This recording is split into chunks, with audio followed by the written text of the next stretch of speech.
हम लोग आज नवरात्र के तीसरे दिन देवियों मिस्टिका मेडिटेशन के तीसरे दिन में हैं और पहले 2 दिन हमने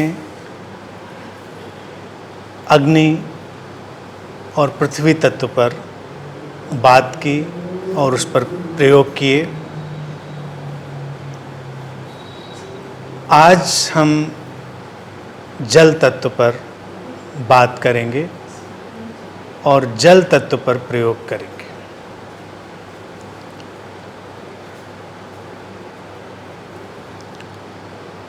हमारे शरीर में 70 से 80% पानी है, जल है, एवरेज है, वेरी करता है।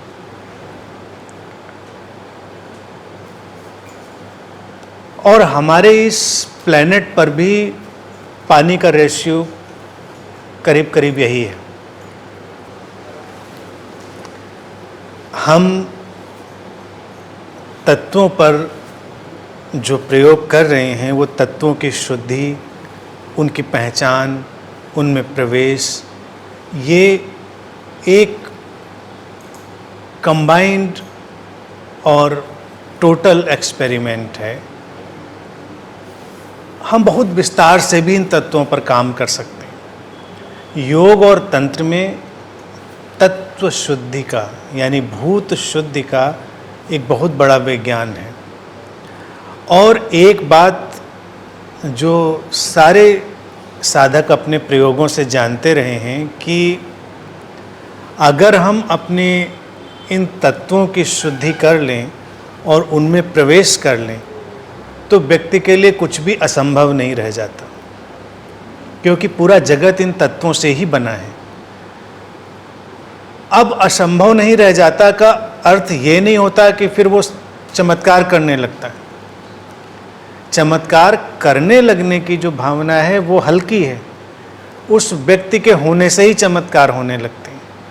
वो चमत्कार का जीता जागता रूप बन जाता है, क्योंकि उसकी हार्मनी में, अलाइनमेंट में सारे तत्व हैं। यूँ तो हम उन्हीं में जी रहे हैं, लेकिन बस अंतर इतना ही है जैसे हम लोगों के बीच हों और उनसे हमारी जान पहचान ना हो, मित्रता ना हो, उनसे हमारे संबंध ना हो, तो लोगों के बीच में रह के भी आप अजनबी जैसे ही हैं।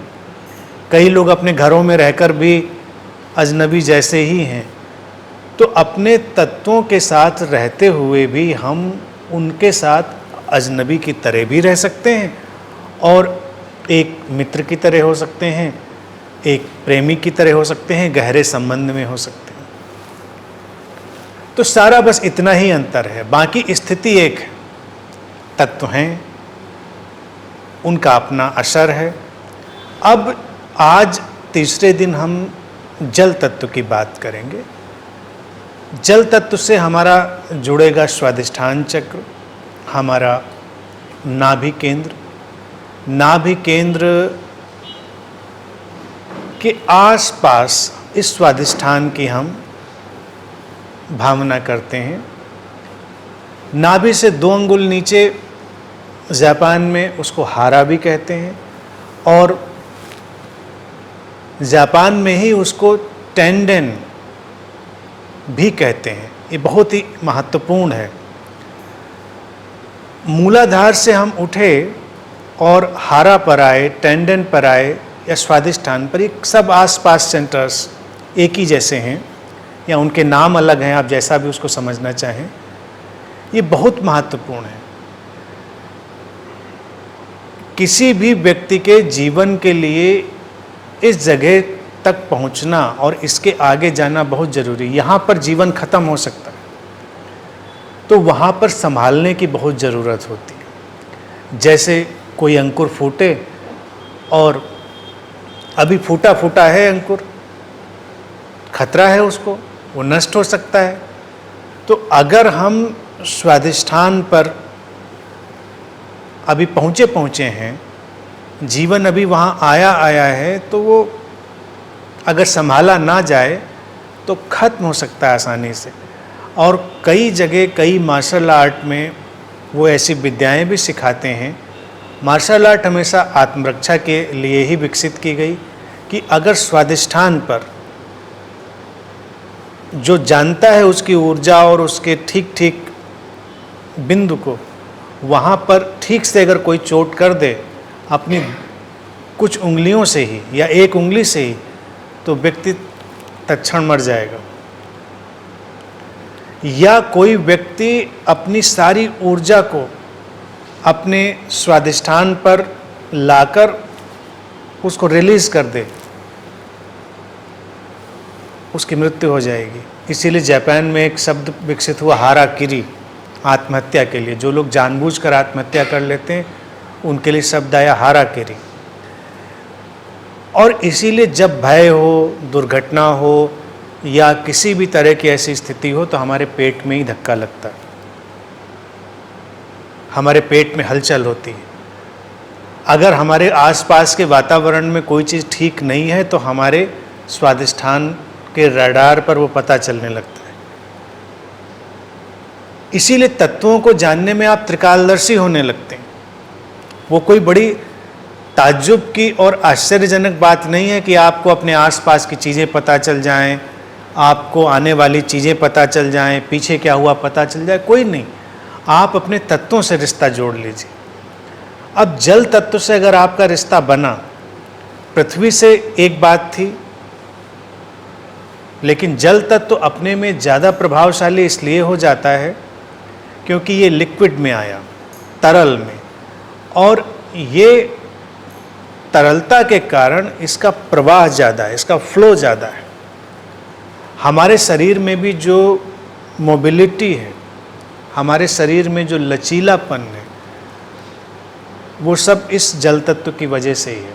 अगर हमारे शरीर में वाटर का कोई भी डिस्टॉर्शन हो जाए या हमारे शरीर में वाटर रिटेंशन या डिहाइड्रेशन या किसी तरह की चीज़ें, तो आपकी मांसपेशियां ऐंठने लग जाएंगी, आपका शरीर स्टिफ होने लग जाएगा, धीरे धीरे आपको तमाम तरह की समस्याएं पकड़ने लगेंगी, आपकी स्किन ड्राई होने लग जाएगी। सब चीज़ आपको एक ड्राईनेस में, हार्डनेस में ले जाएगी। और शरीर में अगर स्निग्धता है, मोबिलिटी है, लचीलापन है, ये सारी चीज़ें हैं, तो जल तत्व संतुलित होगा। अब पानी के बारे में एक सबसे और महत्वपूर्ण चीज़ है, वो इसको थोड़ा खास बना देती है। यूँ तो हर तत्व की वो खासियत है, पकड़ने की बात है, बस इसलिए जल को हाईलाइट मैं कर रहा हूँ कि उसको पकड़ना बहुत आसान है। पृथ्वी को भी पकड़ना आसान है, लेकिन कई बार उसमें हम चूक जाते हैं क्योंकि वो एक हमारे इतने रूटीनी लाइफ में शामिल है पृथ्वी तत्व कि हम उस पर उतना ध्यान नहीं दे पाते।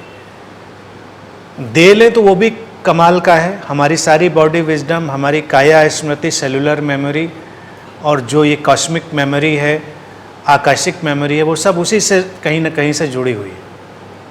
लेकिन एक वाटर मेमोरी है, पानी की स्मृति है, और पानी का एब्जॉर्प्शन है बहुत सारी ऊर्जाओं का।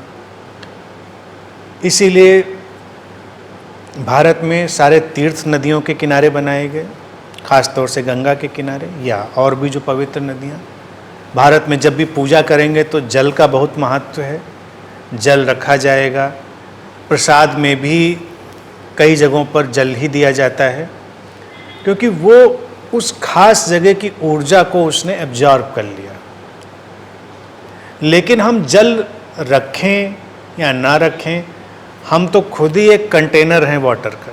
70-80% अगर हमारे शरीर में पानी है तो आप समझिए हम भी एक पानी का ही एक बर्तन है। तो जो वातावरण में प्रभाव है वो हम बहुत ज़्यादा एब्जॉर्ब कर रहे हैं, हमारे अंदर वो बहुत ज़्यादा मात्रा में आ रहा है। इसीलिए जल तत्व की शुद्धि बहुत जरूरी है। आपको कोई मिट्टी उठाकर नहीं दे सकता, लेकिन आपको पानी दे सकता है पीने के लिए। आप जाएंगे कहीं भी, आपको पानी पीना होगा, आप पानी पिएंगे।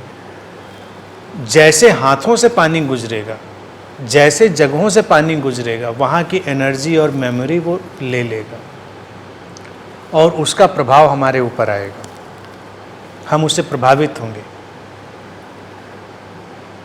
इसीलिए ये हमेशा बेहतर है, अगर घर में भी कोई व्यक्ति गुस्से में हो, उदासी में हो, परेशान हो, तो उसके हाथ से पानी ना लें, या वो किसी को पानी ना दे पीने के लिए, क्योंकि वो पानी बीमार कर देगा। पानी आप प्रसन्नता से, प्रार्थनापूर्ण भाव दशा में, मेडिटेटिव स्टेट में आप पानी को स्पर्श करेंगे, पानी मेडिसिन बन जाएगा, वो उसकी क्वालिटी बदल जाएगी। और यहाँ तक कि क्वालिटी ही नहीं बदलेगी, वो हमारी सारी मेमोरी को ट्रांसमिट करने लगेगा, क्योंकि रिकॉर्ड तो उसने कर रखा है, फिर वो अलग ढंग से उसको ट्रांसमिट करेगा। पानी पर बहुत प्रयोग किए गए। अभी कुछ ही बरस हुए, जापान के ही एक वैज्ञानिक ने पानी पर बड़ी खोज करी, और वो सब इंटरनेट पे उपलब्ध है, उसको हम लोग सर्च कर सकते हैं, कि वो कहता है पानी के रासायनिक ढांचे को बदले बिना उसके मॉलिक्यूलर स्ट्रक्चर को बदला जा सकता है, वो भावनाओं से बदल जाता है। तो ये चीज़ वैज्ञानिक रूप से भी सामने आ रही है। कई बहुत ही माइक्रोस्कोपिक इंस्ट्रूमेंट से पानी को ऑब्जर्व करके देखा गया कि उसका स्ट्रक्चर बदलने लगता है, उसमें बदलाव आ जाते हैं। जैसे कि जो फोटोग्राफ उपलब्ध हैं वो आप भी कहीं भी देख सकते हैं सर्च करके, कि वो कहेगा कि अगर हम प्रेम से भर के किसी को पानी देते हैं, एक बाउल पानी का, या किसी को प्रार्थनापूर्ण या मेडिटेटिव स्टेट में, और उसको फ्रीज करते हैं, फिर उसको माइक्रोस्कोपिक ढंग से देखते हैं, तो जो उसके अंदर पैटर्न स्ट्रक्चर दिखता है वो बहुत ही हार्मोनाइज्ड, फूलों जैसा पैटर्न में खूबसूरत होता है। और अगर किसी को क्रोध में, घृणा में, या किसी भी ऐसी भावदशा में जो नुकसान पहुंचाने वाली हो, थोड़ी देर पानी का बर्तन हाथ में पकड़ाया जाए, फिर उसको फ्रीज किया जाए और उसके पैटर्न देखे जाएं, तो वो पैटर्न अराजक होंगे, उनमें केओस होगा, वो आँखों को चुभेंगे, वो देखने में उतने आकर्षक, खूबसूरत नहीं होंगे। तो हमारे शरीर में भी आप इस चीज़ को समझें, हमारी खूबसूरती के लिए कोई भी और चीज़ नहीं चाहिए, जल तत्व की शुद्धि चाहिए। अगर किसी के शरीर में जल तत्व बहुत ही ठीक संतुलन में है, तो व्यक्ति का आकार प्रकार कैसा भी हो, खूबसूरत लगेगा। उसका जो एनर्जी पैटर्न है वो बदल जाएगा। मानक पर उसका चेहरा और शरीर हो सकता है ना उतर रहे, लेकिन वो अगर हमारे बीच आए, आप उसको देखेंगे और आपको लगेगा बड़ा खूबसूरत व्यक्ति, उसकी एनर्जी फील्ड ऐसी होगी। और किसी का जल तत्व ही अगर डिस्टॉर्टेड हो गया हो, उसका चेहरा मोहरा कितना भी अच्छा बना हो, आप उसको देखेंगे वो अच्छा नहीं लगेगा, वो रिपल्सिव लगेगा, उससे आप दूर भागना चाहेंगे। तो सुंदर होने के लिए सबसे ज़रूरी चीज़ है कि जल तत्व को शुद्ध करें, संतुलित करें, और वही जो सुंदरता है वो हमारी दिव्यता की यात्रा में आगे बढ़ती है। इसीलिए हम परमात्मा को भी सत्यम शिवम सुंदरम कहते हैं। वो सुंदर है क्योंकि उसमें परिपूर्ण संतुलन है। तो हमारे जल तत्व का संतुलन हमारे अंदर बहुत सारी चीज़ें पैदा करेगा। उस पर काम बहुत ज़रूरी है एक साधक के लिए। आज जब हम प्रयोग करेंगे इसमें, तो जल मुद्रा का भी उपयोग करेंगे। तो जल मुद्रा के लिए आप समझें कि हमारे हाथ की जो ये सबसे छोटी उंगली है, ये जल को बताती है। और जाने अनजाने, जानकर या अनजान में, जब लोग कई बार या बच्चे टॉयलेट जा रहे होते तो यही उंगली दिखाते हैं। क्यों बनी है? हो सकता है किसी ने जान के ये सिंबल बनाया हो। ये जल को प्रदर्शित करती है। और ये अंगूठा हमारा अग्नि को, अग्नि तत्व को, ये जल तत्व, ये अग्नि तत्व, इनको हम आपस में टच करेंगे और बाकी उंगलियां सीधी रखेंगे, स्ट्रेट। ये जल तत्व, इसको इंद्र मुद्रा भी कहते हैं। जल मुद्रा भी, इंद्र मुद्रा भी, ये जल तत्व को संतुलित करेगी। अब इसी का एक दूसरा वर्जन है, उसका हम आज उपयोग नहीं कर रहे हैं क्योंकि आज के हमारे ध्यान प्रयोग में उसका अलाइनमेंट नहीं है। वरुण मुद्रा, वरुण भी जल का देवता है, तो उसमें ये उंगली अंगूठे की टिप में लगाते हैं और फिर अंगूठे से उसको दबा लेते हैं, ये बनती वरुण मुद्रा। इसका उपयोग तब करते हैं जब किसी के शरीर में जल की अधिकता हो गई हो, वाटर रिटेंशन हो गया हो, किसी भी तरह से वो अपने शरीर के जो जल हैं उससे पीड़ित हो, उसमें ये मुद्रा काम करती है। बहुत ही थेरेपेटिक भी है। अब हम आज करेंगे केवल ये मुद्रा, इंद्र मुद्रा, जल मुद्रा, ये केवल संतुलन के लिए। तो हमें अभी संतुलन की ही बात करनी है। तो एक तो ये प्रयोग, और अपने अंदर एक तरलता, एक लिक्विडिटी, उसको रखेंगे। जल तत्व पर काम करने के लिए क्या चाहिए? हमको अपने विचारों में लिक्विडिटी, भावनाओं में लिक्विडिटी, हमारे एटीट्यूड में लिक्विडिटी, सब में तरलता, एडेप्टेबिलिटी चाहिए। जैसे अगर जल तत्व डिस्टार्ट हो तो व्यक्ति एडेप्टेबल नहीं रह जाएगा कि मैं तो ऐसा ही हूँ वाला एटीट्यूड उसका आ जाता है। अब पानी जैसे बर्तन में डाल दो वैसा हो जाता है, जो रंग मिला दो उसमें उस रंग का हो जाता है। पानी का तो कोई अपना स्ट्रगल नहीं है, अपना कोई संघर्ष नहीं है। तो जब जल तत्व हमारे अंदर संतुलित होता है तो हम विचारों में स्ट्रगल नहीं करते, भावनाओं में स्ट्रगल नहीं करते, अपने रिलेशनशिप्स में स्ट्रगल नहीं करते, हम अपने होने का स्ट्रगल नहीं करते, हम कोई भी स्ट्रगल नहीं करते, हम एक्सट्रीमली फ्लेक्सिबल हैं। और अगर फ्लेक्सिबल हैं तो लोगों को लगता है कि अरे भाई अगर हम लड़ाई नहीं लड़ेंगे तो दुनिया में आगे कैसे जाएंगे। तो ये उनका कन्फ्यूजन है। केवल पानी ही ऐसा एक तत्व है जिसको कोई रोक नहीं सकता, उसको आगे जाना ही जाना। आप चट्टान डाल दीजिए आगे, थोड़ी देर में वो कहीं से किनारे से दाएं बाएं से अपना रास्ता ढूंढ लेगा। ज़्यादा देर पड़ा रहेगा वो चट्टान को धीरे धीरे करके काट देगा। चट्टान के अंदर फ्रीज हो जाए तो वो टूट जाएगी। पानी की यानी कि हमारे जो जल तत्व है उसकी बहुत ही शक्ति है। उस शक्ति को हम तब एक्सेस करते हैं जब हम बहुत ही रिलैक्स्ड, फ्लेक्सिबल होते हैं। तो एक ध्यानी के अंदर चूँकि पृथ्वी से जल तक आया है तो सबसे जो गुण प्रभावी होता है वो होता है फ्लेक्सिबिलिटी। लेकिन अक्सर ध्यानी मिलेगा सबसे जड़, रिजिड। मैं तो यही वाली विधि करता हूँ, मैं तो इन्हीं को फॉलो करता हूँ, मैं तो वही वाली किताब पढ़ता हूँ। तो तुम हो गए रिजिड। रिजिड का मतलब जल तत्व तुम्हारा असंतुलित हो गया। अब जल तत्व संतुलित होगा तब तुम प्रेम पूर्ण होगा। तुम कहोगे मुझे इस किताब से प्रेम है, मुझे किसी किताब से कोई स्ट्रगल नहीं है, but I love this book. मैं यहीं आता हूँ, मैं वहीं जाता हूँ, मैं वहीं ध्यान में बैठता हूँ। उसका भी एटीट्यूड हो सकता है ये ध्यानी का, लेकिन तब वो कहेगा कि आई लव दैट एटीट्यूड।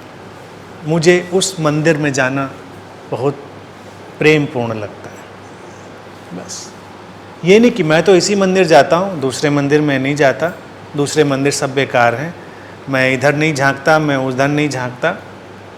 तो वो रिजिडिटी हो गई। और रिजिडिटी का दूसरा जो ट्विन ब्रदर होता है वो स्टुपिडिटी होता है।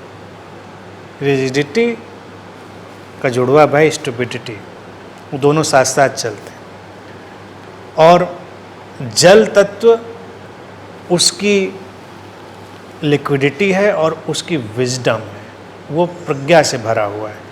इसीलिए पौराणिक मिथकों में कहते हैं कि वरुण जो है, वरुण को हजारों आंखें दी हैं अस्तित्व ने वरुण के पास। वरुण जो जल का देवता है, यानी कि उनकी अंतर्दृष्टि, इनसाइट बहुत व्यापक है। तो आज हम लोग इस पर प्रयोग करेंगे और धीरे धीरे आगे बढ़ेंगे, मंत्रों में डूबेंगे, उनके साथ चलेंगे, पूरी तरह से पानी की तरह बहेंगे। कहीं कोई स्ट्रगल नहीं, कोई अपना विचार आरोपित करने का तरीका नहीं, अपना कोई संघर्ष नहीं। और अपने शरीर के साथ भी इस चीज़ को ध्यान रखेंगे, शरीर जैसे बैठना उठना चाहेगा वैसे उसको रखेंगे, उसके साथ लड़ाई नहीं लड़ेंगे।